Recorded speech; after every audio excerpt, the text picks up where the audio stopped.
Between the time when the oceans drank Atlantis and the rise of the sons of Arius, there was an age undreamed of. And unto this, Conan, destined to wear the jeweled crown of Aquilonia upon a troubled brow. It is I, his chronicler, who alone can tell thee of his saga. Let me tell you of the days of high adventure.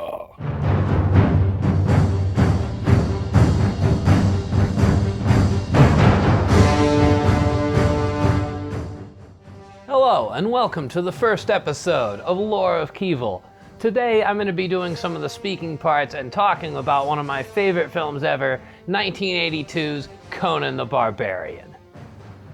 Now this is a film which involves a lot of beefy guys hitting each other with swords, punching camels, turning into snakes, pushing a giant wheel, and it features none other than Arnold Schwarzenegger in his big screen debut, doing his trademark "ah" and saying "Crom" with this tone of just utter bafflement. And you might be forgiven for thinking that this is some kind of campy or cheeseball movie. But to write this off as some campy, schlocky 80s film would be, in my view, a grave error. This one gets me musing on the ancient roots of humankind and civilization itself, like few other pieces of art anywhere that I've ever seen.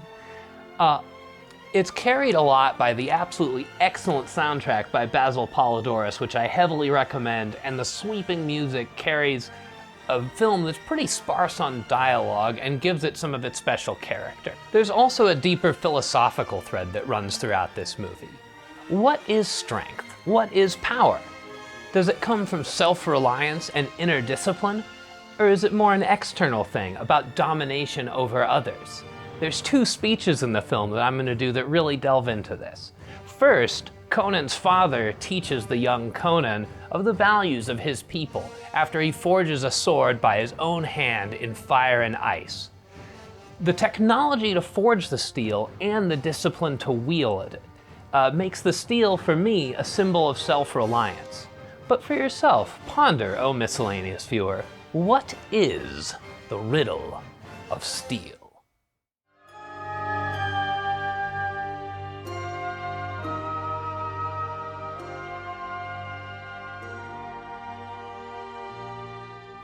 Fire and wind come from the sky, from the gods of the sky.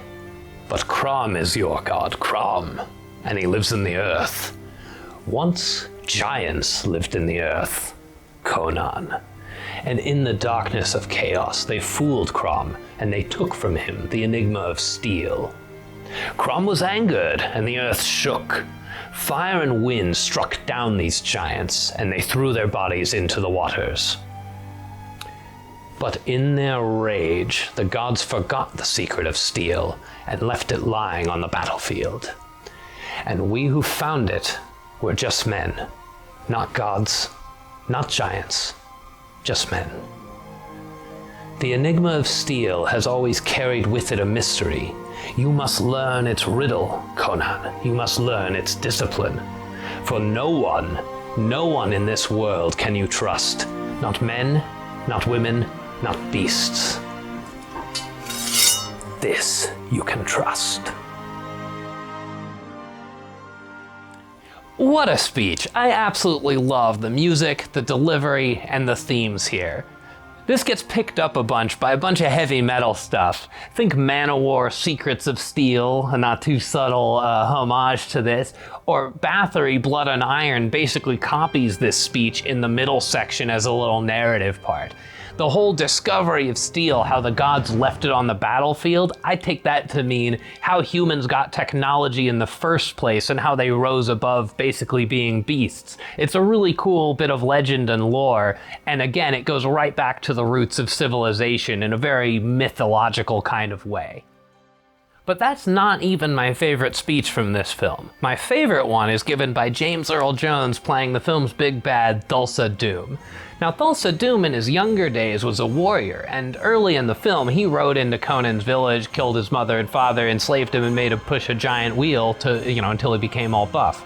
And that's basically the plot of the film. However, later he captures Conan, and by this point, he's some kind of sorceress demigod who has cultists in every city and these great serpent towers, and he gives a really interesting musing on power there. Here he says, why wield the sword itself when you can control the mind of another and have them wield it for you? Is that not the greater power? The power of flesh.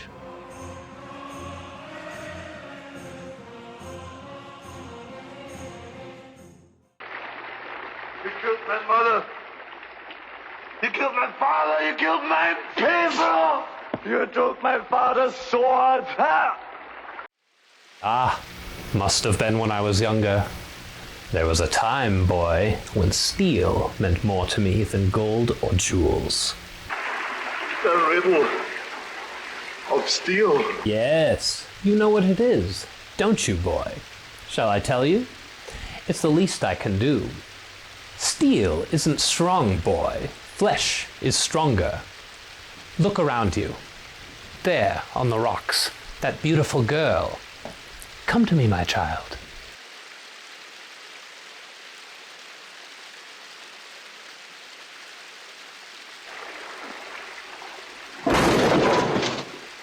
That is strength, boy. That is power. The strength and power of flesh. Look at the strength in your body, the desire in your heart.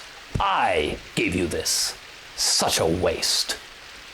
Contemplate this on the tree of woe. Crucify him. What is steel compared to the hand that wields it has got to be one of the coolest film musings that there is. If steel is self-reliance, then the power of flesh must be dominance over the will of others. Not just physical dominance, but dominance over the mind and spirit.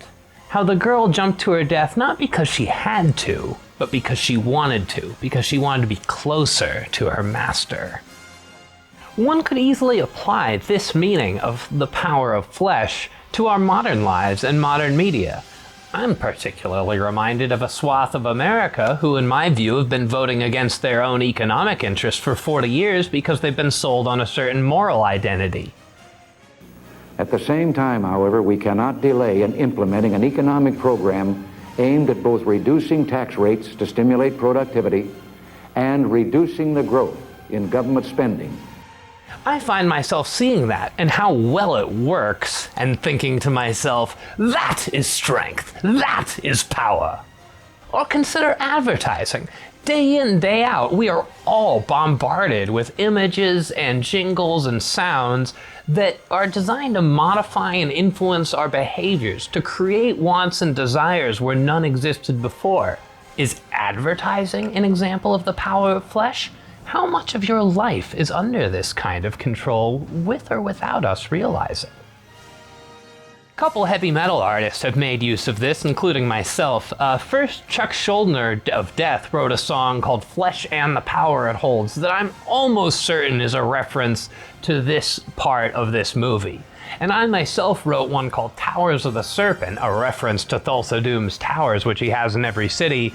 One day, because I was really high in downtown LA and I saw the bank towers and pretty much thought of them as being the same thing.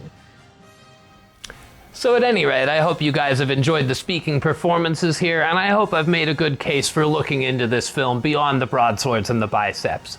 But before we wrap up today, we have one very important question to ask you. This is good, but what is best in life?